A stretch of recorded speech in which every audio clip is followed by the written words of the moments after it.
So the Valentine, he thought this was the most outrageous, most ridiculous thing he'd ever heard of, and he was all about, one of his favorite things was doing weddings. He believed in love, and he wanted to continue to do this. So he did, and he would have people come, and they'd whisper the ceremony and all that stuff. They'd keep everything real quiet, and until he finally got arrested for it and thrown in jail.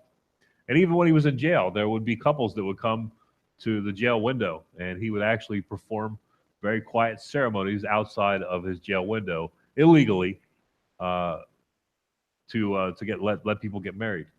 Uh, Eventually, there was a guard whose daughter was pretty fond of him, and they fell in love and all that stuff.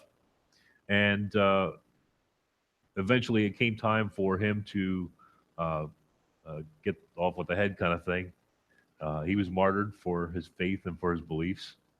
And on that day, when he was to be executed on February the 14th of, I believe it was 269 or something like that, AD, he wrote uh, a card or a letter to this woman that he was in love with, and that, as they say, is the rest of the story of how Valentine's Day became Valentine's Day. He said, "Would you?" In that card, evidently, "Would you be my, or I am your Valentine," or something like that. Yeah, from your love, from your Valentine. That's what it was. So that's how this whole thing got started way back then. It's not actually Hallmark's idea to have this holiday, although you know Chick-fil-A said that, what is it? We didn't invent the chicken, just the chicken sandwich. Well, he didn't. Hallmark didn't invent Valentine's Day. They just invented the Valentine's Day card, uh, and promotions and things. So that's how we got Valentine's Day. And to this day, we celebrate these things. And as kids, we passed around those things in school. And oh man, wasn't that just a fun time?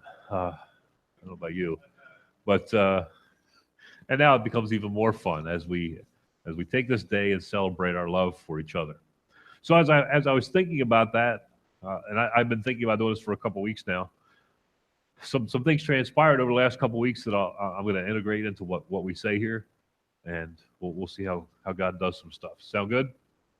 All right. So John chapter 15 is the passage that we have at the top here, and I'd like to go ahead and read that whole thing with you, if that's all right. John 15, 9 through 17. It says, "I have loved you even as the Father has loved me. Remain in my love. When you obey my commandments, you remain in my love, just as I obey my Father's commandments and remain in his love. I have told you these things so that you will be filled with my joy. Yes, your joy will overflow. This is my commandment. Love each other in the same way I have loved you. There is no greater love than to lay down one's life for one's friends. You are my friends if you do what I command. This is my command. What? Love each other. Comes down to that.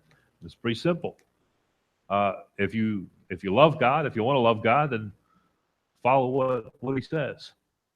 So, and before we get into that a little bit, number one here, number one, if you're going to be about God, if you're going to understand God, if you're going to understand love, then you've got to receive His love.